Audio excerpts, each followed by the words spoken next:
They know. They know. Hello, everyone. Hi. Hi, you want to come up? I do. Okay. This video is going to be about how I was 18 and pregnant with him. This channel is going to be a family channel consisting of vlogs of our family and how he has been growing up. He's currently 10 months. He turned 10 months 2 days ago. And yeah, my husband is not in this video because he is a firefighter and right now he's on shift, but he will be in a lot of our other videos. We want to document our son's life to let people know that if you are in our situation, if you're a teen mom or a teen dad, we can bring you a little bit more comfort in the sense that it doesn't always turn out bad. There is a chance for great success and an amazing life. Even if you think you're stuck in a terrible situation, it can be amazing. So that's kind of what our channel is going to show you. So yeah, let's just hop right into it. So I got pregnant in October of 2017. I had just gone back from a 3-week trip to Texas taking care of my grandma, and you know, at the time I was, my husband was my boyfriend, and you know, we were gone for 3 weeks, and we didn't want to wait. I was not on birth control. I was tracking my period, tracking my fertile window, stuff like that, and I was doing it pretty accurately. We never had any issues, any kind of pregnancy scares in the past, but you know, like I said, I was gone for 3 weeks and we were just eager, and I needed to wait probably I think 2 more days and I would have been in the clear, but we didn't want to wait those 2 days, and that led up to me getting pregnant. And honestly, I don't think it was bad at all. I think that was probably the best thing that could have happened to us. It just created a lot of good outcomes. So the start of my period was the 17th of October, and that's usually that's when they go off of it. When you go to the OBGYN, that's how they determine how long you've been pregnant.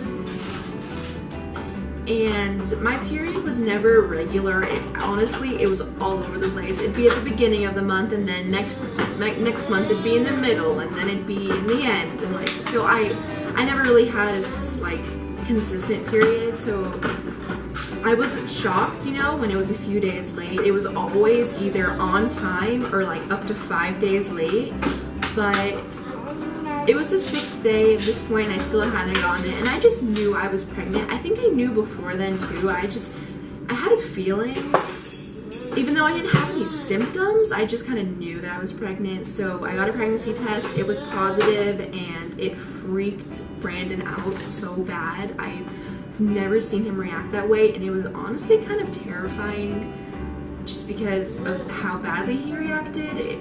Like, he was angry, but he wasn't angry at him. I mean, at me. He was just more terrified than anything. He didn't seem like he knew what to do about that. But, you know, he calmed down and he came to reality, and it really wasn't bad at all. And we told our parents, and they were really accepting. So that made it so much easier on us to have accepting parents, and I know some people don't, and so we got really lucky to have parents that reacted so well towards the situation. So it was pretty good. I had a good pregnancy. I had morning sickness like 3 times, and I was rarely nauseous. I didn't really have cravings. I didn't really have food aversions. The only thing that honestly sucked about my pregnancy was sleeping. Like, once I started to get like really big. It was so uncomfortable because I could only sleep on my side. You're not really supposed to sleep on your back because it can actually cut off the oxygen to your baby. Obviously, talk to your doctor. It could be different for other people. But so I was always on my sides, and then my side would fall asleep, and then I'd move to the other one, and then that one would fall asleep, and it was just like, it was never really fun, but I got over it. My due date was supposed to be July 24th, but my son was completely content in my womb. He ended up coming 9 days later, and I had to be induced. So then he was born on August 2nd, 2018. My birth was a little traumatizing, and it really wasn't the best experience for me. We went into the hospital at 4 p.m. on August 1st, and they started like softening my cervix at that night, and then the next morning, very early at 5 in the morning, they woke me up to give me Pitocin, which is a pregnancy-inducing something. I don't know what exactly, if it's a hormone or something like that, but they gave me that, and it started to move my pregnancy, or my contractions along and prepare my body for birth.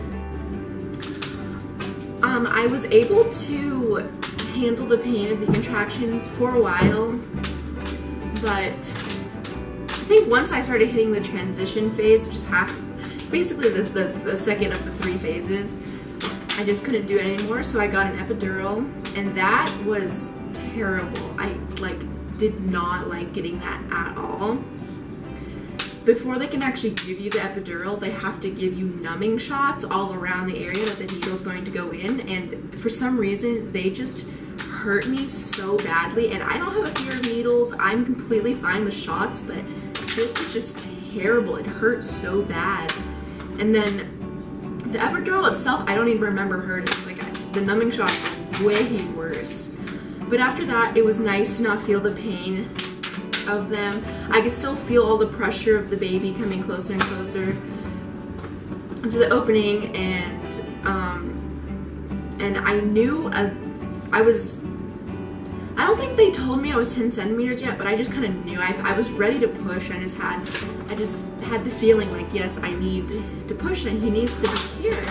And so they came in and checked me, and I was ready to go, and it was just after 7 p.m. I started to push, and they were amazed at how fast I pushed him out. I was only pushing for like half an hour, and that's apparently pretty short compared to a lot of other women, because you have to push for like 10 seconds, break, push again, and then they give you a little break, and you only push when you have contractions. But sometimes women, it just, it takes a lot out of them, and it definitely took a lot out of me, but I was just determined to get him out. So they gave me oxygen, which felt really strange, I don't know, just having this added oxygen, it just felt really insane to me, but it was so necessary, and it made me, a lot more strong having that. So yeah, and then he was born at 7:47 p.m. He cried once, but then he was very content. He was such a good baby. Even as a newborn growing up, he has been such a good baby, and we've been so blessed to have such a good baby. But yeah, he didn't really cry, and he was healthy. It wasn't a bad thing. He weighed 8 pounds, 1 ounce, and he was 20 inches long. He had a little bit of hair, not really that much. And he had brown eyes. He was talking to our animals. But then I had a complication, so my placenta did not come out just in one foul swoop like it's supposed to. It just was very stubborn. The doctor had to take it out in pieces, basically. I had to get more numbing shots, and I was just bleeding, and I almost, I hemorrhaged, and I almost needed a blood transfusion because of how much blood that I was losing. So it just really wasn't a good experience. This is Jude. Say hi. you say hi? So yeah, it really was not a good experience at all. When you give birth, you're not allowed to eat, basically since you get to the hospital. So if you're hungry, you need to eat before you go to the hospital, because then you'll only be able to eat like clear liquids or clear foods. So a lot of ice, chips, popsicles, juice, clear candy, stuff like that. When I first, got the Pitocin, I was allowed to move at that point, but for the most part I wasn't moving too much because I was in so much pain when the contractions were coming. So I was basically bedridden, and on top of that I was starving because I couldn't have actual food. And then because of my complication, I was bedridden even longer. I had a catheter in, I couldn't use the bathroom by myself, I still could not eat, and I had just given birth. I was so beyond tired that I actually looked like a ghost. Like, my face was so white and pale and just drowned. Like, I just was so incredibly tired. Like, I just remember crying because I couldn't even lift my newborn to try to breastfeed him because I was so tired and weak. And finally, after I think it was like 33 hours, I could eat, I could get up. Like, could you just imagine laying in a bed for 33 hours with nothing to eat? Like, yeah, no, that was terrible. But I finally got to get up, and it was lovely, and I showered and all that. But I had this bundle of joy, and he was so good.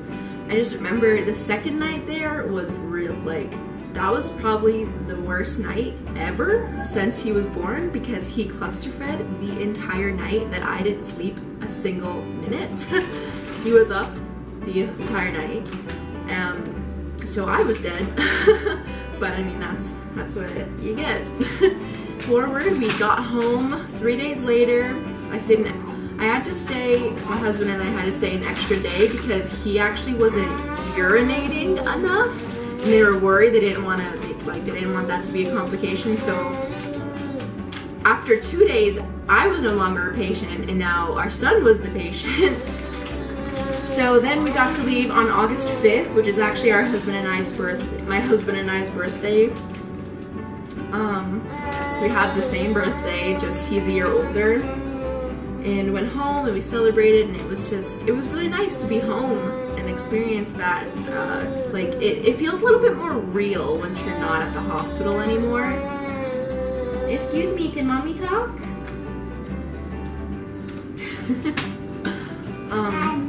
But I was so ready. I was not nervous at all. My husband definitely was.